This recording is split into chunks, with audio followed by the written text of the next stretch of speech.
Good evening, students. Today we are going to discuss about some 50 to 100 important one-liners in general pediatrics.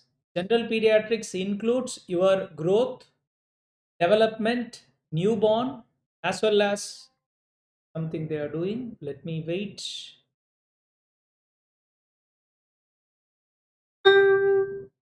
Okay, shall I proceed?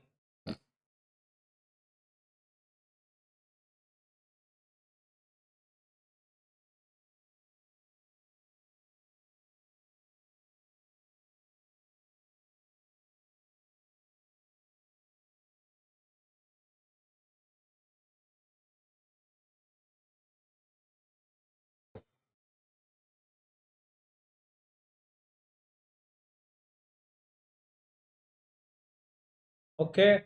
Yes, almost many people are listening now. So let me start. Initially, to start with, I had planned for 50, but to complete general pediatrics, I made it 100. So let me see how many of you are going to answer right now. Okay, let us start. So I have any PG aspirants right now. Let's start the show. Right. So let's start. So as I told you already, we are going to discuss one-liners with respect to neonatology, growth, development, as well as nutrition. Most important topics. Let me start right now. First question. What are all the three questions about the tumor that should be asked before neonatal resuscitation? What are all the three important questions that we should be asked before neonatal resuscitation? I will be happy if you interact and if you try to answer. So the same thing can be asked in some other way. So what is that some other way? It can be asked as the following questions should be asked in neonatal resuscitation except. So what are all the things? What are all the things? I'll be happy if you answer. Yes, Akash. Cry, tone, and Apart from third, that, cry tone. Yes, apart from that, and whether apart from that, term. no, Is it whether it is a preterm or very good, term? very good. It directly goes without saying you are correct. So yes, Akash, the three important questions are whether it is a term or preterm. Preterm. Second question is whether the tone is normotonic or hypotonic. And the third question is, as I told you already, cry. So why term or preterm? Because the neonatal resuscitation varies between term and preterm.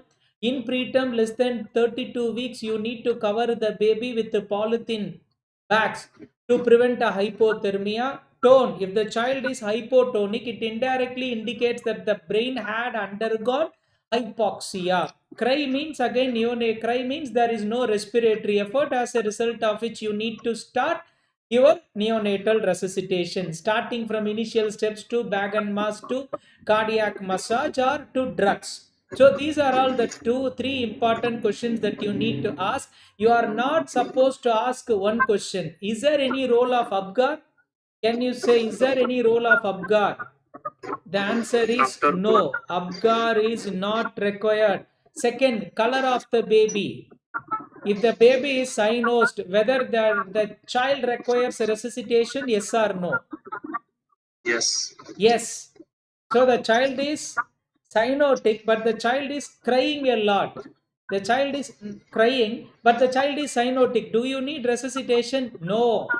When the child is crying, respiratory effort is there. What is the purpose of doing a neonatal resuscitation to a crying child? So, color cyanosis is not taken into consideration for neonatal resuscitation because for a crying child, cyanosis can be due to congenital heart disease. So, again, color should not be taken into criteria. So the criteria that should be included are whether it is a term or preterm. Second one is tone, normal tone or hypotonic. Third one is cry. We do not require Abgar because Abgar is usually done at 5 minutes, 10 minutes, 20 minutes, etc. But neonatal resuscitation should be started as soon as as soon as the child is born. Again, color, even when the baby is cyanotic, but the child is crying, means it doesn't need any neonatal resuscitation. Very good, Akash. Then, so please do not answer color. Right. Second, cord clamping must be delayed for about dash to dash seconds after birth. Anyone? That's such a easy 10, question. Anyone? 10 to 30 seconds. 10 to 30 seconds. Anyone? Apart from that, 30 to AK, 60. Yahoo, Max, Renuka, 30, Ruchi. 30 to 60 seconds. Very good, very good. Please do not confuse with yourself. It is 30 seconds to 60 seconds after birth. It is not 10 to 30 seconds, my dear boys and girls. It is 30 to 60 seconds after birth, particularly in a term baby, okay, which doesn't require any neonatal resuscitation. I repeat, it is not 10 to 30 seconds, it is 30 seconds to 60 seconds after birth, because it is going to reduce the incidence of nutritional anemia. Next question. So first concept is mainly based on neonatology, particularly neonatal resuscitation. Third, the target oxygen saturation at 1 minute after birth in a newborn. Can you tell me what is the target oxygen saturation at 1 minute after birth in a newborn? You must be surprised to hear this answer. So let me wait for your answers. More than 92. more than 92. 92. Okay, Akash more than 92. Rest of the kids. Yash, Abhi, Max, Renuka, LR, Nishita, Indra, Ruchi. He said the target organ saturation, oxygen saturation at 1 minute after birth in a newborn is 92%. Is it so? No, my dear, no, it is not at all. The target oxygen saturation at 1 minute after birth is just 65%. Do you believe? Do you believe? Because the normal, what do you mean by a normal saturation? A saturation of around 90 to 95 percentage in room air after a normal newborn, even which doesn't require any neonatal resuscitation, is at the end of 10th minute. So I repeat, at the end of 10th minute only, even a normal child can have a saturation of around 90 to 95%. Okay, because of the slow accommodation, delayed adaptation of the lung to the external atmospheric oxygen. So immediately after birth at 1 minute, even in a normal child, the target oxygen saturation is just 65%, not as you think in terms of an oxygen saturation of more than 90%. 90 to 95% usually achieves by about 10th minute. I repeat, the answer is 65%. It is somewhat a tricky question. Whenever you look into the tabular column of neonatal resuscitation, in the bottom right column, you will have target oxygen saturation, which indicates that as per American Academy of Pediatrics neonatal resuscitation guidelines, it is 65% at the end of 1 minute. It is not as you think 95 percentage. It is 65 percentage at the end of 1 minute, even in a normal newborn. Right. What is the indication for a bag and mask ventilation? Next question. Heart rate less than 100. So heart rate less than 100 per minute. I agree. Then Gasping. gasping. Very good. Then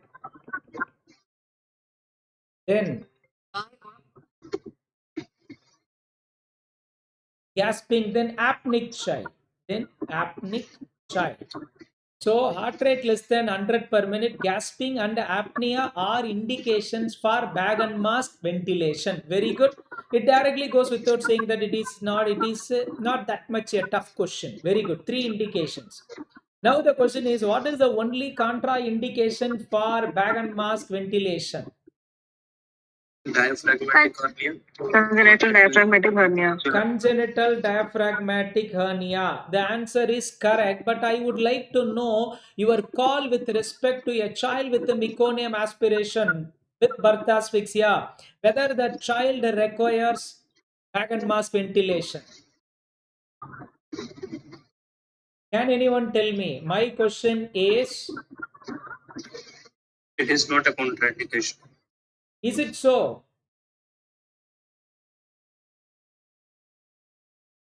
Is it so? Do you think that it is not a contraindication? Can I get other people's opinion? I say meconium aspiration is a contraindication for bag and mask ventilation. Is it so? As you all said, meconium aspiration is not a contraindication. So congenital diaphragmatic hernia is a contraindication for bag and mask ventilation, whereas meconium aspiration previously, before 2014, was a contraindication for bag and mask ventilation. Right now, it is not a contraindication. So, if your child is apneic and is not breathing, okay, but the child is also having congenital diaphragmatic hernia, what sort of modality you will do instead of bag and mask ventilation? Sorry, intubation. Fantastic. So bag and tube instead of bag and mask ventilation. So very good. Bag and endotracheal tube. Okay, you put endotracheal tube and then start bag and endotracheal tube ventilation. Very good. Fantastic. Now the question is, what is the target saturation after 36 weeks of gestation age? Gestation for positive pressure ventilation. How much oxygen room air should be used? What is the percentage of oxygen saturation that you need to be used for a term baby and for a preterm baby? Very good, you are correct. So for a term baby, 21% oxygen, that means room air is more than necessary. It doesn't mean that a newborn term baby requires oxygen supplement. Even you can do bag and mask ventilation with room atmospheric oxygen of 21%. What will happen to the same PPV that should be done with dash percentage of oxygen requirement in children or preterm less than 35 weeks? What is the percentage? Initially 21, then shift to 100%. No, it is to start with. I mean to start with, it is 21 to 30% oxygen. So for a term baby, it is 21 percentage oxygen. For a preterm baby, it is 21 to 30% oxygen. With the kids less than 35 weeks, again it is there in that tabular column or chart of neonatal resuscitation. Whether it is a Nielsen or OPGA, you can find these charts. Okay, right. Then, now it's a beautiful question right now. Labored breathing or persistent central cyanosis, but heart rate is more than 100 per minute with a good respiratory effort. What is the management of choice? I repeat, the heart rate is more than 100 per minute. CPAP. CPAP, very good, fantastic, very good, fantastic. Continuous positive airway pressure is the treatment of choice. Now let me ask you one more question. Yeah, 33 weeker, I repeat, a 33 weeker developed a neonatal resuscitation requires respiratory distress. I repeat, a 31 weeker develops respiratory distress and the Downey score is around 4. So what is the treatment of choice? So surfactants. Yeah, that is the trap, my dear girl. That is the trap. Okay. So again the answer is CPAP. I repeat, my dear boys and girls, again the answer is CPAP. So additionally, I would like to infer this point. So for a preterm, invariably your answer will be a preterm with a hyaline membrane disease or respiratory distress syndrome usually will be requiring surfactant. It is not so. Almost 70% of those preterm, despite surfactant deficiency, quantitative surfactant deficiency improves with CPAP. So the treatment of choice is CPAP to start with. If CPAP doesn't work, then you need to go for insure. What is that insure called as?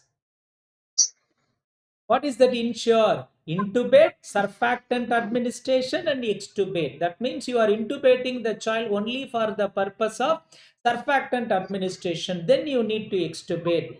Then the child will be requiring mechanical ventilation and surfactant instillation. So even in a preterm with with the mild respiratory distress Apgar of less than I am not sorry with the Downey score of less than 4 usually require CPAP alone. When the Downey score become 4 to 7 moderate respiratory distress, you need to go for insure. But when the Downey score is more than 7, point number 1, or if the Downey score is more than 7, second one is ground glass lung fields, the white out lung. Okay, then you need to go for mechanical ventilation. Okay, mechanical ventilation. So white out lung, you need to go for mechanical ventilation. If the child develops apnea, you need to go for mechanical ventilation. And the Downey score more than 7, you need to go for mechanical ventilation. So Downey score less than 4, CPAP is sufficient. If CPAP doesn't work, go for insure. If insure doesn't work, go for mechanical ventilation and surfactant administration. Right. Going back to the next question. The fluid of choice for neonatal resuscitation is RL, NS, DNS, O negative blood, etc. What is your answer? NS. What about the role of RL? What about O negative blood? Yes, see, such a simple, easy question. The fluid of choice for resuscitation is always normal saline 10 ml per kg. Normal saline 10 ml per kg, right? If it doesn't work, you can go for O negative blood. I repeat, you can go for O negative blood, but never ever give RL. Never ever give RL. Why you should never ever give RL? Because the child is already hypoxiated, which can lead to lactic acidosis. Already the child is having lactic acidosis because of birth asphyxia. So the child is having a burden already. How will you give an RL which contains lactate? So there is no role of ringer lactate is neonatal resuscitation. But OP guide had mentioned in the tabular column, but is not so. RL should not be given for neonatal resuscitation. The only fluid of choice are normal saline or O negative blood group. Please do not use RL. Right. Right. Then the only drug that is indicated in neonatal resuscitation is Adrenaline. adrenaline. Very good. What is the dose of adrenaline that is available? What is the dose that we need to give? 1 is to 10,000. 1 is to 10,000. It is available in okay, 1 is to 1,000. So you need to dilute with the 1 ml of adrenaline should be diluted with the 9 ml of normal saline to make it 1 in 10,000 adrenaline. What are all the ways by which you can give your adrenaline? Endotracheal and First, you need to say the commonest route is umbilical vein. IV.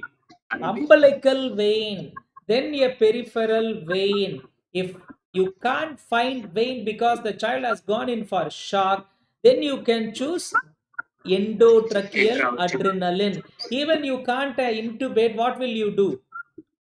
How will you give adrenaline? Very good. Intraosseous route. Very good. Route. But remember, endotracheal for endotracheal adrenaline, the dosage is 3 times the normal dosage. The dosage is 3 times the normal dosage. What we usually give is 0.1 ml per kg to 0.3 ml per kg of adrenaline for an for an what is that umbilical vein route, but it becomes 3 times in case of endotracheal adrenaline. Very good.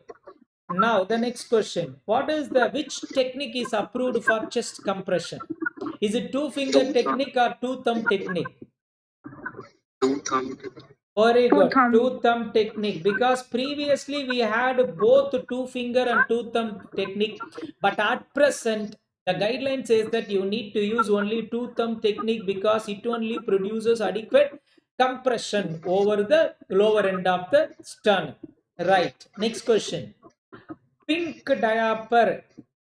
Pink diaper in neonates is often due to dash. The mother says, Doctor, my child napkin shows some pink staining. Is it blood? What will be your answer? Reassurance, investigate further, take an ultrasound, do an urine routine. Yes, answer please. Pink diaper. Come on, man. So pink diaper. Concentrated urine. Yes, boss. Concentrated urine. That is yellow. But wait, it's a very good answer. But that's yellow. This is pink. It is nothing but, my dear kids, it is urate crystals. What is that? Urate crystals, normal variant. So the child requires just reassurance. Okay, baby? Right. So what is ponderal index? What is ponderal index, my dear boys and girls? So often it is often asked a question. So it is a ratio of weight in grams by height in centimeter whole to the power of 3 into 100. So that is ponderal index, almost 10 to 20 times in INICT itself they had asked. So ponderal index of less than 2 and more than 2. So ponderal index of less than 2 indicates, I repeat, less than 2 indicates it is IUGR, small for date babies, whereas if it is more than 2, it is said to be an appropriate for gestational age. So what is the formula for ponderal index? So ponderal index, they will ask you the value, or they will ask you to calculate the value and then to find out whether it is an appropriate for gestational age or it is intrauterine growth retardation. Right. Then, so what is this? Next question. The extended Ballard score is meant to find out dash. What is that for? Ballard score. Modified new Ballards. Maturity of the infant. Gestational age. Gestational age. Very good. I need the correct answer. Don't say maturity. Yes, it depends on neurological maturity as well as physical maturity. But the question is to find out the gestational age of the child. To find out the gestational age of the child. So how long after birth you can use Ballard score to find out gestational age? 4 weeks. 4 weeks. See, the child is born, irrespective of the gestational age at birth. How long you can use this Ballard score to find out the gestational age? Only 1 week. After 1 week, you can't apply Ballard score. I repeat, only 1 week. Only 1 week after birth, you can score gestational age with the help of Ballard score. After 1 week, Ballard score cannot be used to find out the gestational age. Okay, right. Then next question. What is that head swelling that crosses suture line and that is present since birth? Caput Subsidiary. Is it caput succedaneum or cephalometoma? Why, man? You need to read with confidence. One which crosses the suture line and present since birth means you were correct. See, cephalometoma usually arises as a result of what, my dear kids? It usually arises as a result of fracture or periosteal hematoma that usually take some time to develop. Usually occurs as a result of forceps delivery. and it is confined to the sutures. Okay, so what does it mean? The head swelling that is present 12 to 24 hours and confined to suture is cephalhematoma. So this is cephalhematoma. Hematoma occurs as a result of forceps delivery because blood clot takes some time to occur. Second, head swelling. So one which crosses suture line that is present at birth is due to the presence of fluid in the presenting part. So this is caput. The first one is caput. The second one is cephalhematoma. Then tell me, what is the most dangerous head swelling that involves zygoma, periauricular region as well as periorbital region, which bleed?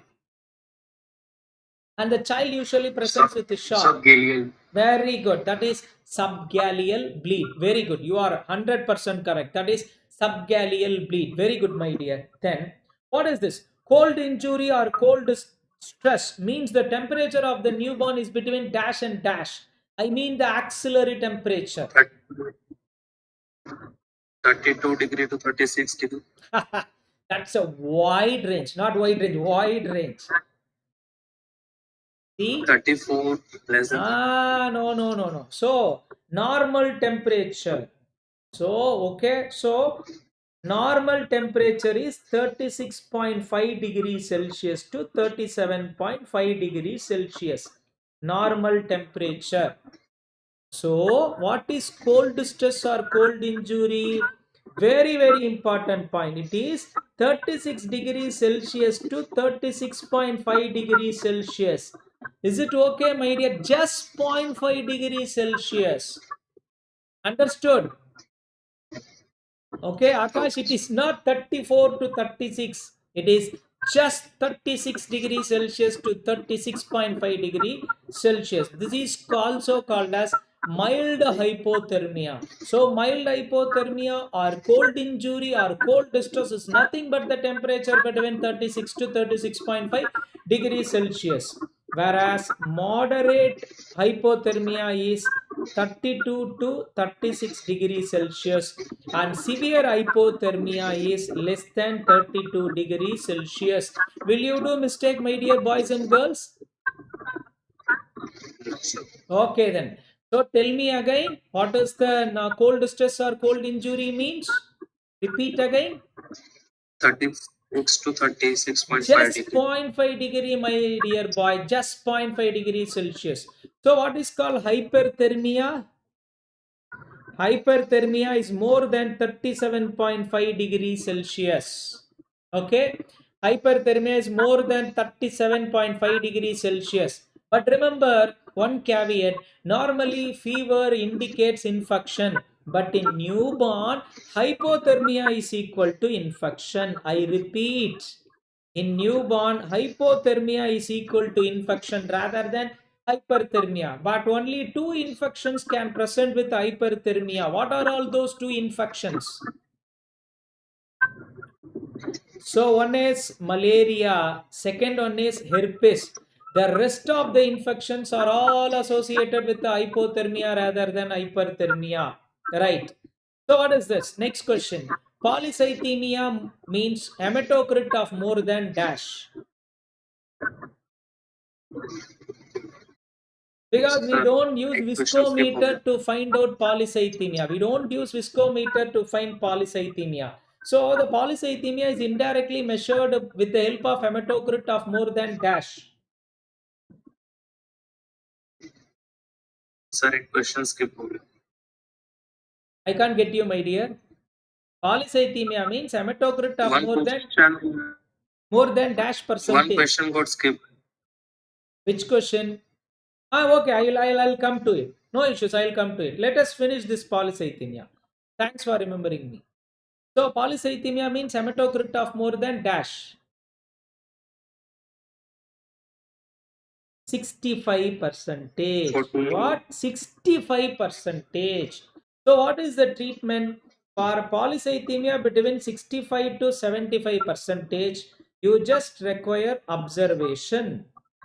Whereas polycythemia of 70 to 75 requires dehydration correction.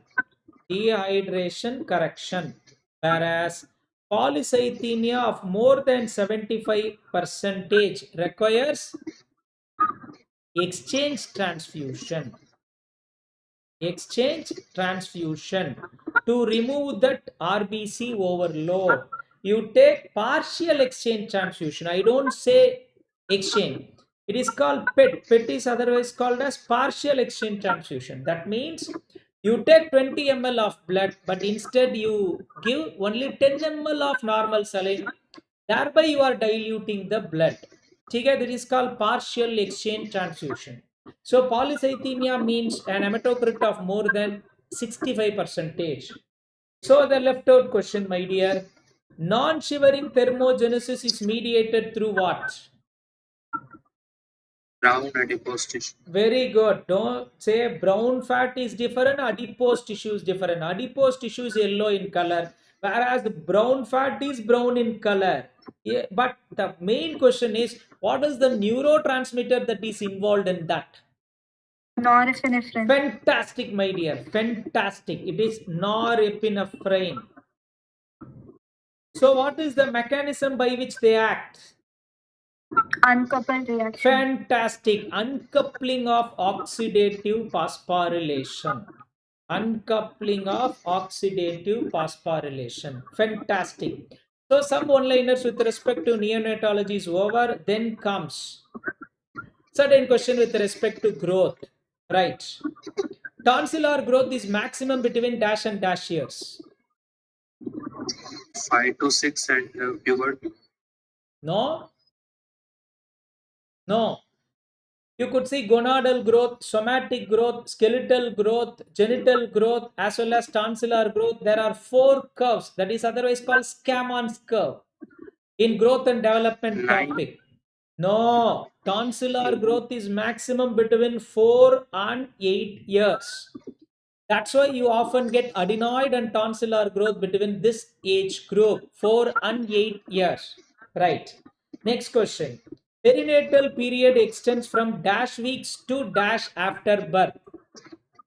22 weeks to 7 days after birth. Very good. Fantastic, my dear. It is not 28 weeks. It has been decreased to 22 weeks to 7 days after birth.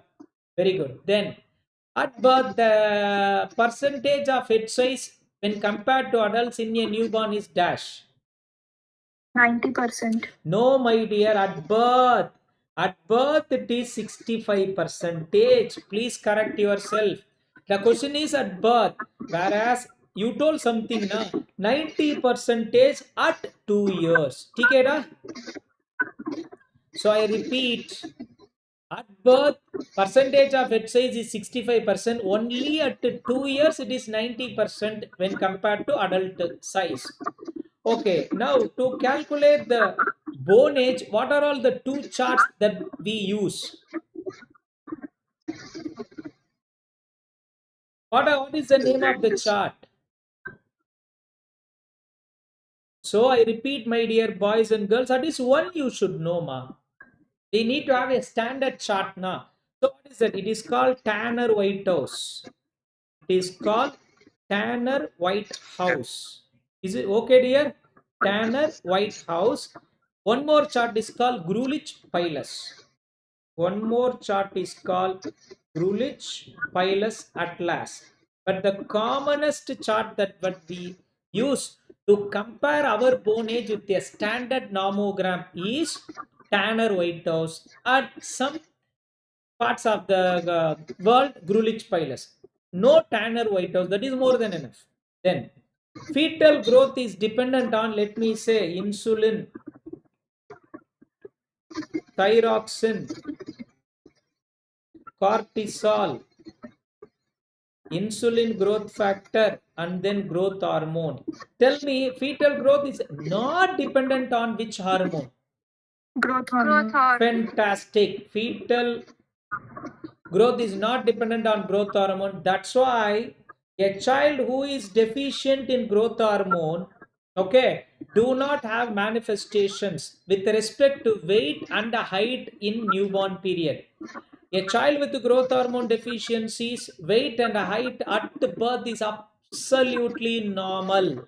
Now my question is, what is the manifestation of growth hormone deficiency at birth?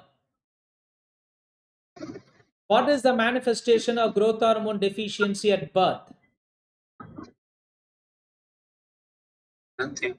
No, it is there. What is that? Dwarfism. All Dwarfism. hormones increases blood sugar except insulin. So what would be the manifestation of growth hormone deficiency? Hypoglycemia. That's it, my dear. Neonatal hypoglycemia is the earliest manifestation of growth hormone deficiency. So growth hormone deficiency is manifested by hypoglycemia. Right. First and last temporary tooth eruption. Temporary tooth. First and last. Central incisor. Lower Very central good. incisor. Lower Last is central incisor. Last is second molar. very good, my dear. Last is second molar. Next. First and last permanent tooth to erupt. Very simple. First molar, First molar. third molar. That's all. Last Now, is you last tell molar. me two conditions in which you will get natal teeth. Natal teeth. Two conditions you will get natal teeth. Very easy. Peary-Robin syndrome. One is Peary-Robin syndrome. Second one is cleft palate. Okay, right. Now, there are so many confused questions with respect to this percentile chart. Let me take a question directly from INICET. What is this question? 25th. So let me say Akash stands on 25th centile with respect to height. Akash, so I am plotting Akash whether it is height or weight on the growth chart. Akash falls on 25th centile. So what does it mean with respect to height or weight or anything? That means how many individuals above and how many individuals below Akash? So let me say 100 people. 75. Very good. 75 people are above and 24 people are below. So usually less than third centile or second standard minus 2 standard deviation we will investigate, and more than 97th centile or plus 2 standard deviation we will investigate. Otherwise, between third centile to 97th centile we don't investigate any child whether it is a height, weight, head circumference. Okay? Right. Now the next question. Upper segment, lower segment ratio is dash at birth and dash at 10 years. 1.7 is to 1. Very good. At birth 1.7 is to 1 and at 10 years it is 1. At 10 years it is 1. 1 is to 1. My question is, tell me some conditions in which upper segment to lower segment ratio increases. Tell me the condition in which upper segment to lower segment is normal but the child is short stature. Tell me what is the condition in which upper segment to lower segment ratio is low. So three situations you can have with respect to short stature. So when upper segment to lower segment ratio is high means it is short limb dwarfism. I repeat, it is called short limb dwarfism. So the clues are H for hypothyroidism, A for achondroplasia, R for rickets, and T for Turner's. Okay, where will you get reduced upper segment to lower segment ratio? And the child is short. It means spine is involved. Very good. It is spondyloepiphyseal dysplasia or part spine. In which condition you will get proportionate short stature? Upper segment and lower segment are gradually both proportionately decreased. Answer. Constitutional. Growth hormone deficiency, my dear boys and girls. Proportionate decrease of upper segment and lower segment ratio occurs in growth hormone deficiency. Okay? Right. So what is that? Next question. Arm span equal to height at the age of dash years. Normally, 7 years. arm span is equal to height at the age of at the end of dash years. 11 years. 11 years. Right. Now you all know about what is that sexual maturity ratings called as? Sir, sexual maturity. Tanner. Tanner. Okay. Tell me from what age you will start calculating the Tanner staging. Sexual maturity Tanner rating should be assessed in children above dash years of age.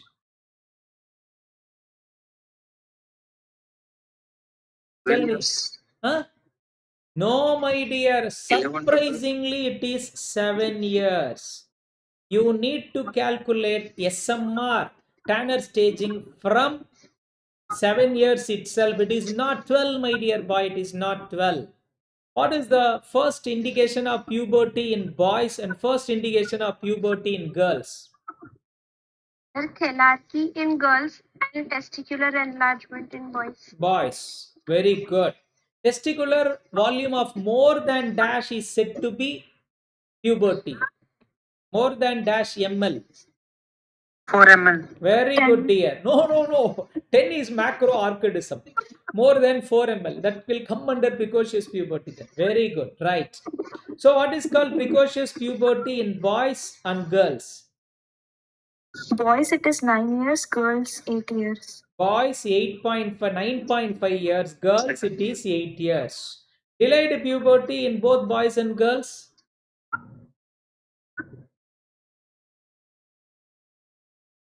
Absence of secondary sexual character by 13.5 years. What do you mean by secondary sexual character? Bird, mustache, voice change, peculiar order. So all these are brought out by primary sexual characters are brought out by ovary and testes, whereas secondary sexual characters in both boys and girls are brought out by adrenals. Okay, right. Okay, bone age equal to chronological age with short stature. Previously, we had 3 clues with respect to short stature using upper segment, lower segment ratio. Now you tell me bone age equal to chronological age with short stature. So Familial a short child, stature. very good, my dear. It is familial short stature. So do not investigate the child. What is this? Bone age more than chronological age with short stature. The child age is, let me say, 8 years, but bone age is 13 years. It means the epiphysis for 13 years had come. Answer. Constitutional. No, not at all. No. If bone age is more than chronological age, just now we had a discussion, my dear. Precocious puberty. Very good. It is precocious puberty. Bone age more than chronological age is precocious puberty. Now, bone age is less than chronological age. I have two scenarios right now. In the first scenario, the difference is just less than 2 years. That means, let me say bone age is 10 years and the chronological age is 12 years. Second scenario, bone age is 8 years, but the chronological age is 12 years. So, what do you mean by that? Mild delay, profound delay. Mild delay is just no one told. Very good. Constitutional growth delay. Whereas profound delay, more than 2 years. Answer is Growth hormone. growth hormone deficiency as well as thyroid deficiency. Okay, baby? Growth hormone deficiency as well as thyroid deficiency. Very good. Now, what is the first step in any case of short stature? A child comes with short stature. What is the first thing that you will do? Growth chart plotting. Okay, growth chart is made. Then Comparison with parental height. very good. That is called mid-parental height. Please say mid-parental height. The first step investigating any case of short stature is mid-parental height. So what is the formula for mid-parental height? What is the formula to father height divided by 2 plus mother height in centimeter divided by 2 plus 6.5 in case of boys minus 6.5 in case of girls. Okay, that is the formula to calculate short stature. Now, what is this? The triad of short stature, diarrhea, and iron resistant iron deficiency anemia. And this is the most common cause for short stature in northern India, where you people eat dash and we people eat rice. Nutritional deficiency. No, that produces some kind of insensitivity and damage to the duodenum, along with the total villus atrophy leading to malabsorption. Celiac disease. That's Celiac it. We people eat rice, you people eat wheat. Celiac disease. So the triad of short stature, diarrhea, and irida. Why it is iron resistant iron deficiency anemia? Can anyone tell me? Duodenum is the site for Very good. absorption of Duodenum is iron. the place where iron is getting absorbed. Celiac disease is one where gluten produces so much of damage to the duodenum, leading to iron resistant iron deficiency anemia. Right. Next question. Commonest two syndromes associated with the tall stature. Klinefelter. That's it. Marfan's Klinefelter. syndrome. Then. Marfan's. Very good. Then. A synergy of Marfan syndrome is dash. Cystinuria. Very good. Then one more. Fragile X syndrome. Okay. Another is Soto syndrome. Okay. Cerebral gigantism. Right. Then what is that? Developmental progression occurs in which direction? Which grows first? Very good. Cephalocaudal direction. Cephalocaudal direction. That means head control appears before pelvic control, and hand control is achieved before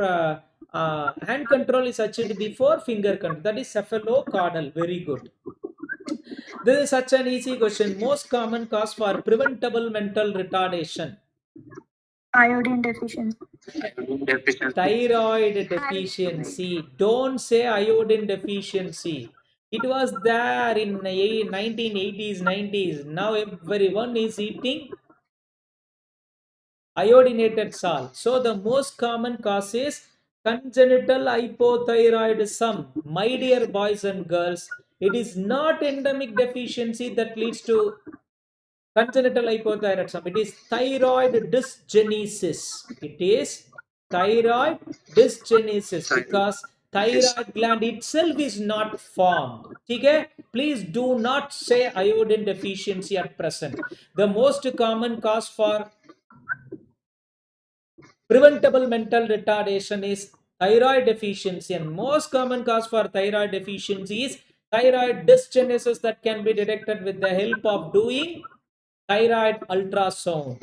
What is the investigation of choice to find out congenital hypothyroidism?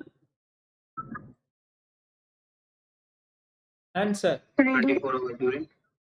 TSH. Either immediately after birth with the cord blood or after 3 days with what?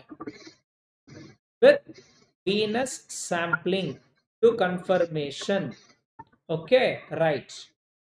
Then in prone position, face at 45 degrees achieved at. That means when you put the child in prone position, 45-degree chin elevation usually occurs by dash weeks.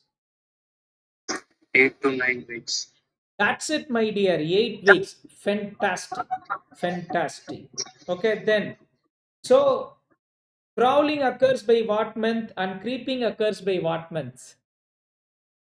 Crawling occurs by 8 months and creeping occurs by 10 months. Crawling occurs by 8 months and creeping occurs by 10 months.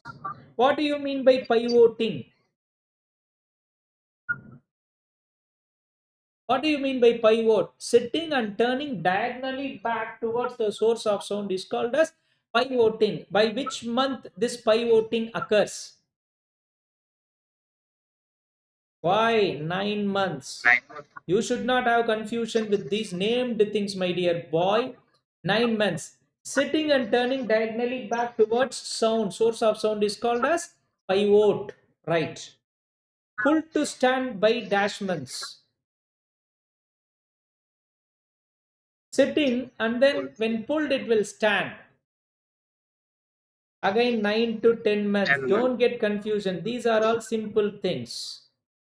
Pincer grasp, you all of you know. By what age? Pincer grasp. 9 to 12 months. 9 months immature pincer grasp. Mature pincer grasp usually completes at 9 to 12 months. What is called hopping and by what age it occurs? 4 years. 4 years. 3 years. 4 years. 4 years. 3 years tricycle. 4 years hopping. Hopping means using one leg to jump. Okay. Hand regard after dash week is said to be abnormal. So what does it mean? Any child, you must be observed that any child when it is kept, particularly an young infant, used to bring these hands in the center and look their own hands. This is called hand regard. Hand regard is normal up to only dash weeks, but hand regard after dash week is said to be abnormal, and the child must be having some kind of birth asphyxia. What is that? The child should not bring their hand in the midline and looking into it. 20 weeks. I repeat, very, very important. 20 weeks. I repeat, 20 weeks. Hand regard after 20 weeks is said to be absolutely abnormal. Right, next. The child forms simple sentences by dash years. Easy. 2 years. Very good, my dear boy. 2 years. You all know this. Full name, age, gender by? 3 years. Very 3 good. years. Not that tough. What is the formula to detect developmental quotient? Next question is developmental quotient is said to be is delay if it is less than dash. So let me say child X comes to you and the head control is achieved at 6 months. Okay, so this is head control is achieved at 6 months. Okay, but normal head control is usually achieved by 3 months. So how to calculate this developmental quotient? Average age of attainment divided by observed age of attainment into 100. So what is the average age of attainment? 3 months divided by what is the observed age of attainment in this child? 6 into 100. So what is that? 100 by 250. Now my question is, so this is how you need to calculate developmental quotient. My question is, developmental quotient of less than dash is said to be developmental delay. Answer. 70%. Very good, my dear. Very good. Less than 70% is said to be developmental delay. Very good. What is this? Stranger anxiety usually occurs by 6 months. very good. No need to think twice. Just answer these questions. Now, developmental disorders. The drug of choice for sleep-related problem in autistic spectrum disorder is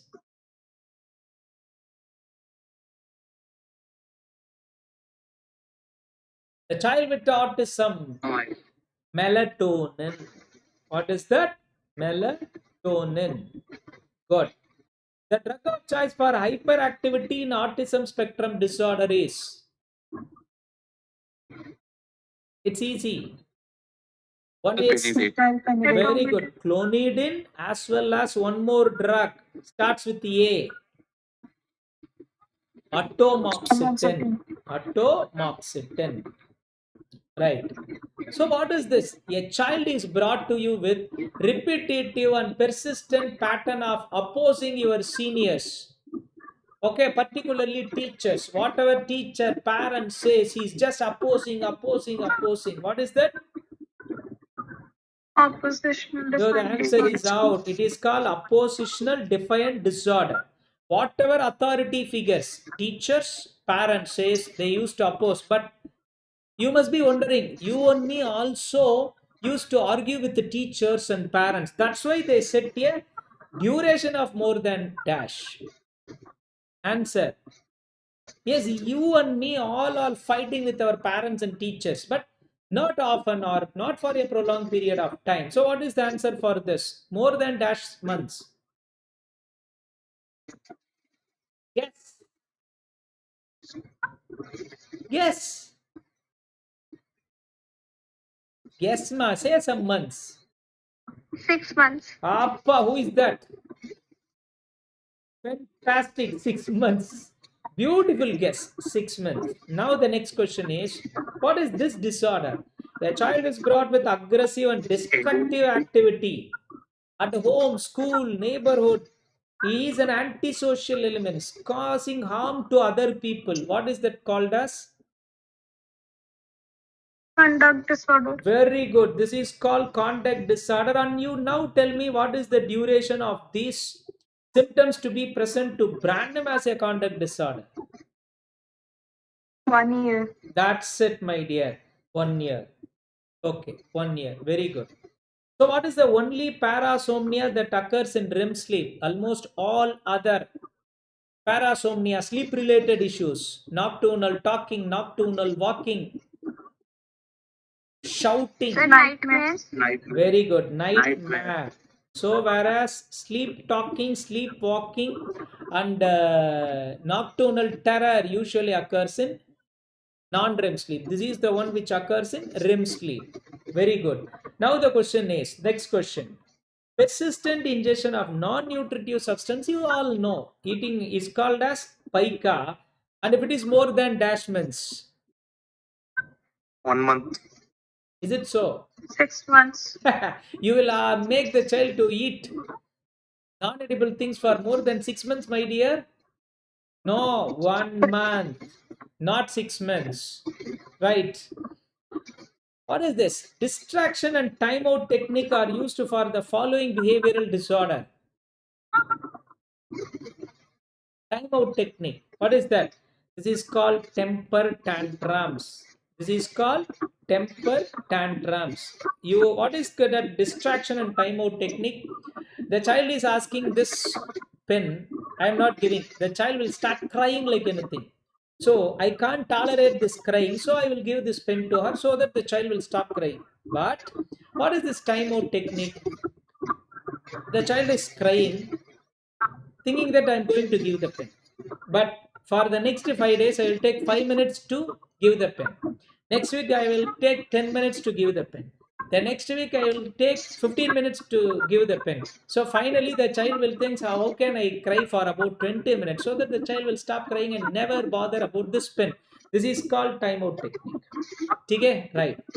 Now, in all cases of breath holding spells, two common things that should be ruled out before concluding that it is a breath holding spell.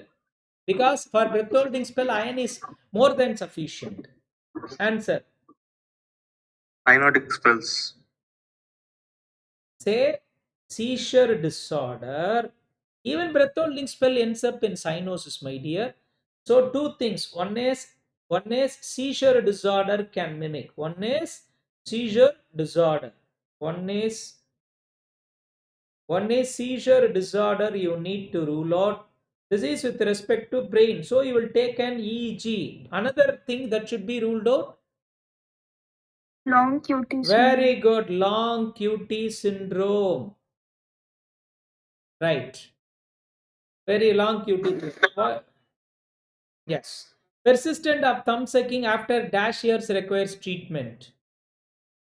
4 years. That's it. Persistent of stuttering after dash years requires expert opinion. 5 years. What? 5 years. Yet stuttering is normal between 18 months to 5 years. After that, stuttering should be evaluated. Up to 5 years, stuttering is absolutely normal. Right. So 5 years. Stuttering means 18 months to 5 years, it is normal. But onset meaning after of 5 stuttering. years, onset after 5 years, or persistent beyond 5 years should require evaluation or a speech therapy. Right? Meaning of stuttering, sir. Huh? Meaning of stuttering. Meaning of stuttering. Okay. So this is called meaning of stuttering. So let me say stuttering means a normal child will read like this, persistent of stuttering. But what do you mean by stuttering? The child will do like this, stuttering. So this is called stuttering, repetitive words. Okay. So instead of Okay. persistent, they will say persistent. This is called stuttering. Okay. Right. Then passage of urine in clothes beyond dash years is called as enuresis, and passage of stool in clothes beyond dash years is called encoparesis. 5 and 4. 5 and 4. 6, 4 and Ulta. 4 and 5. Ulta, 4 4 and years. For urine, 4 years. For stools, it is 5 years. Okay. Now, a short thing on adolescent vaccine. So, what are all the adolescent vaccine that you need to give? Tdap. What is that? Tdap. Okay, Tdap at 10 years, followed by TD. Tdap at 10 years, followed by TD every 10 years. It is not TT. It is not TD. It is TD, capital T, small t. HPV vaccine between 10 to 14 years. What is the schedule? What is the schedule? 0 and 6 months. So 0, 1 and 6 or 0, 2 No, and no, 6. no, no, no, no, no, no, no. At 10 to 14 years, it is 0 to 6 months. Whereas from 15 years, it is, as you told, either 0, 1 bar to 6. Okay. So it is not 0 and 6. 0 and 6 between 10 to 14 years. 2 doses between 10 to 14 years and 3 doses between after 15 years. That's why the government had a plan to start 2-dose HPV vaccine between 10 to 14 years. Flu vaccine should be given yearly. Okay. So now you tell me, what is this plate model? Previously we have carbohydrate 65%, so many confused thing. But right now the diet model that we use is plate model. What is the percentage of cereals? It is not 65 something. Cereals 45 percentage. Pulses 17 percentage. This is called plate model. Fat and oil 12 percentage.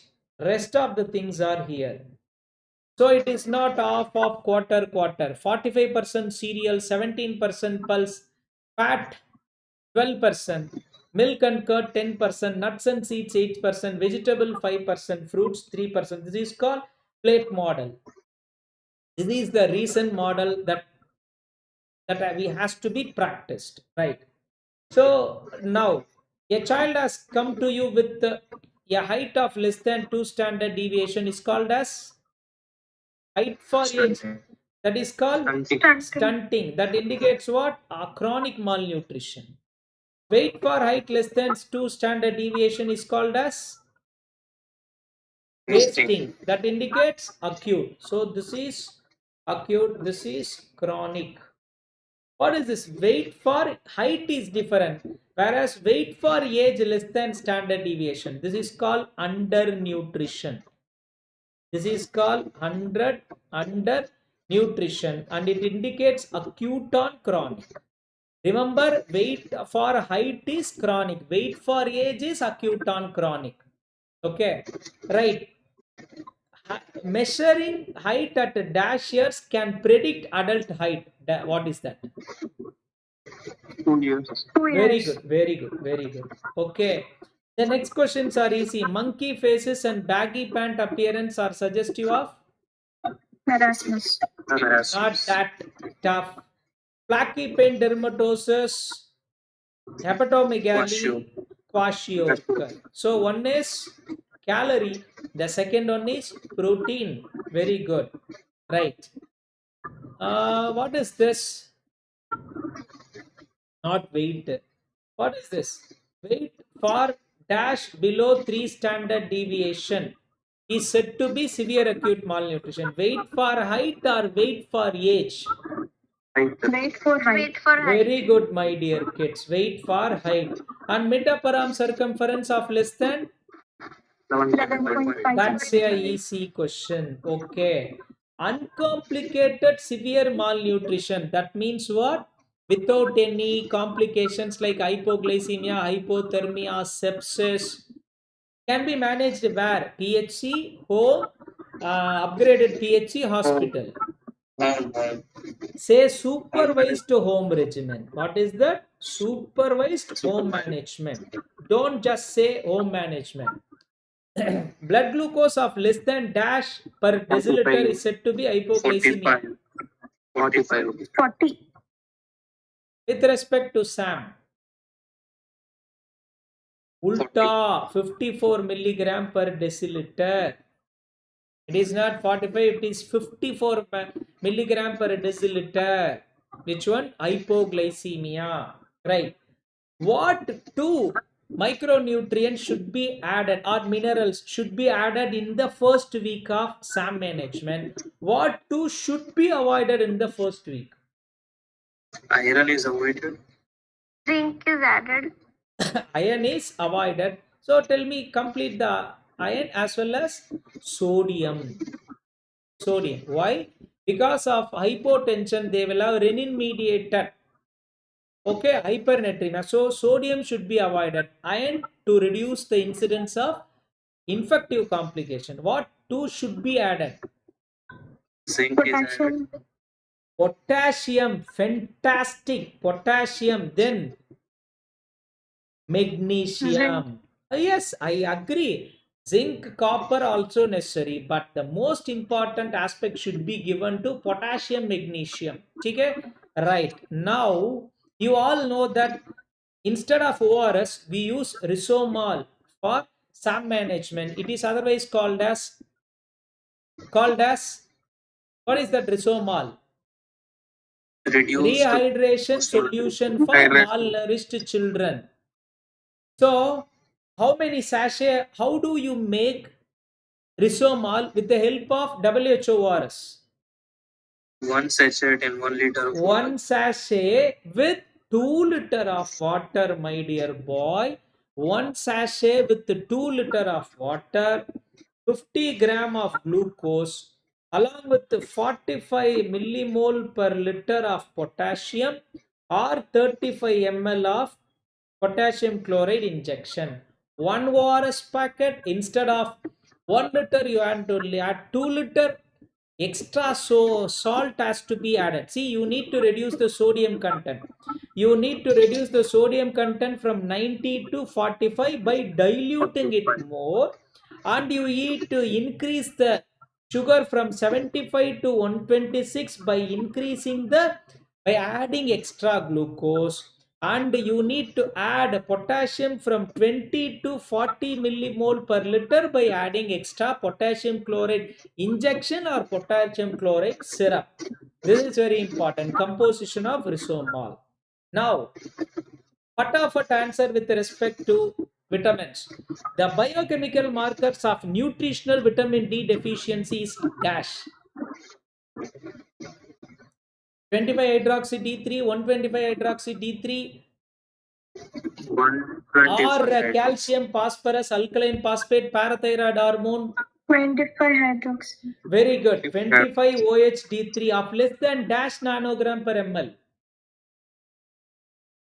10. 12. That's it, my dear. Very, very, very, very important. Less than 12 nanogram per ml. Fantastic. Listen carefully. Next question. Low serum phosphorus with a normal parathyroid hormone is suggestive of what? Hypophosphatemic. That's it. Fantastic. Hypophosphatemic rickets. Very good. Next question. Alopecia with rickets is suggestive of which rickets? Prodromal resistant. Little bit refined answer I need. Into Very good. Vitamin D dependent rickets type 2. Vitamin D dependent rickets type 2. Very good. What is this? Rickets with the dental abscess, but there is no seizure or tetany.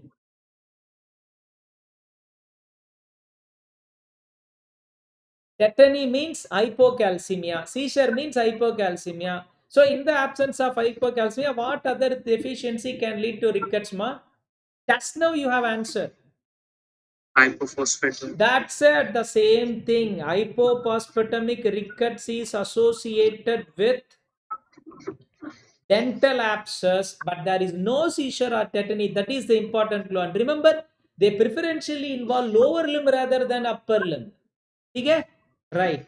Radiological evidence of rickets is seen within dash weeks after treatment, healing. What is that called as? Freckles. White line of Frankel. Die. Oh, No, that is with respect to vitamin C deficiency. This is zone of provisional calcification. Zone of 4 weeks. provisional calcification. In our next thing on our image based discussion for NEET PG bar FMG, I will discuss all those things. So it is not white line of Frenkel, it is zone of provisional calcification after giving vitamin D for about 4 weeks. 4 weeks. For about 4 weeks, at the end of 4 weeks, you need to take a X-ray to look for zone of provisional calcification. If it is not there, think in terms of VDDR rickets type 2. Next, phosphotonin acting on proximal renal tubule. What is that? The one which reduces the tone of phosphorus or one which produces this hypophosphatemic rickets? The answer is here, boss. FGF23 is called phosphotonin, and through which hypophosphatemic rickets is mediated. Now, what is this? What is the recent treatment for Burosumab. hypophosphatemic rickets? Very good. Burosumab. Monoclonal antibody. What is this Julie solution contain? Hypophosphatemic rickets are usually treated with phosphorus high containing solution. This is called Julie solution. This Julie solution contains phosphorus of about 30 milligram in 1 ml. Joule solution. Right. What is this? Rickets with the high phosphorus is suggestive of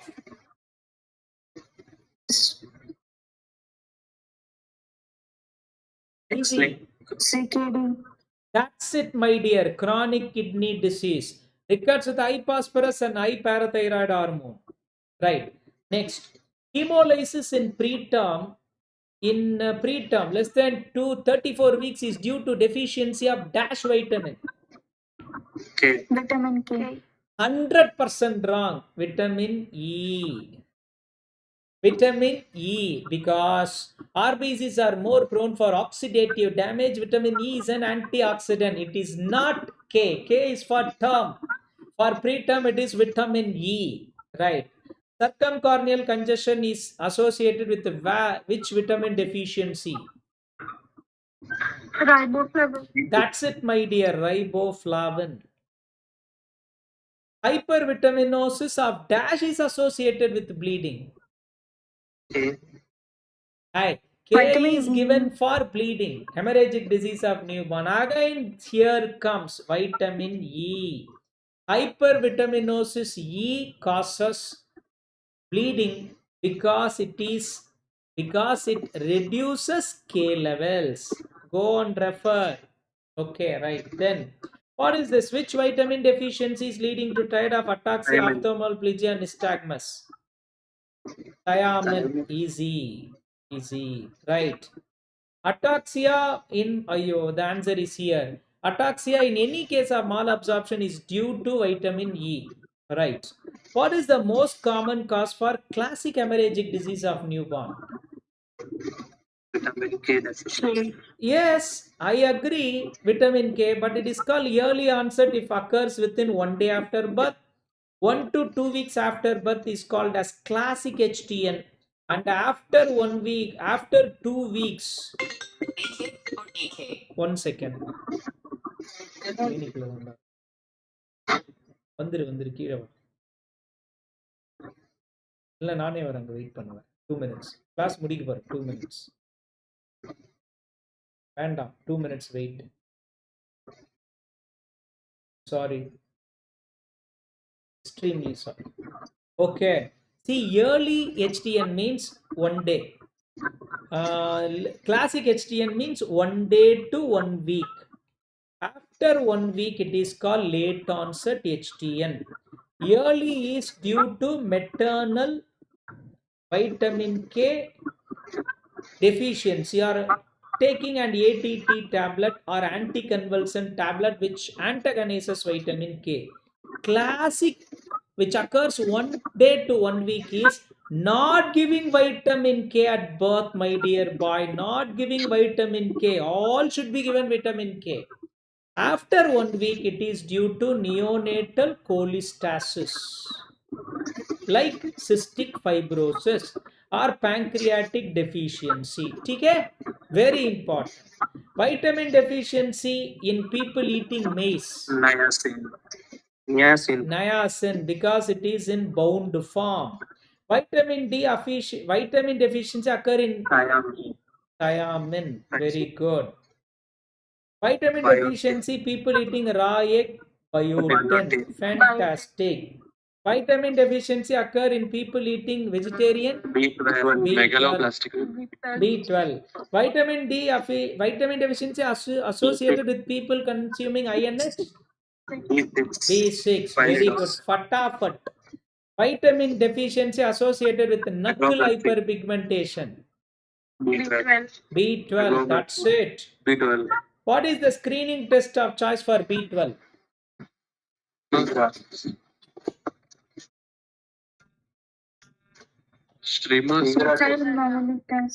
Huh?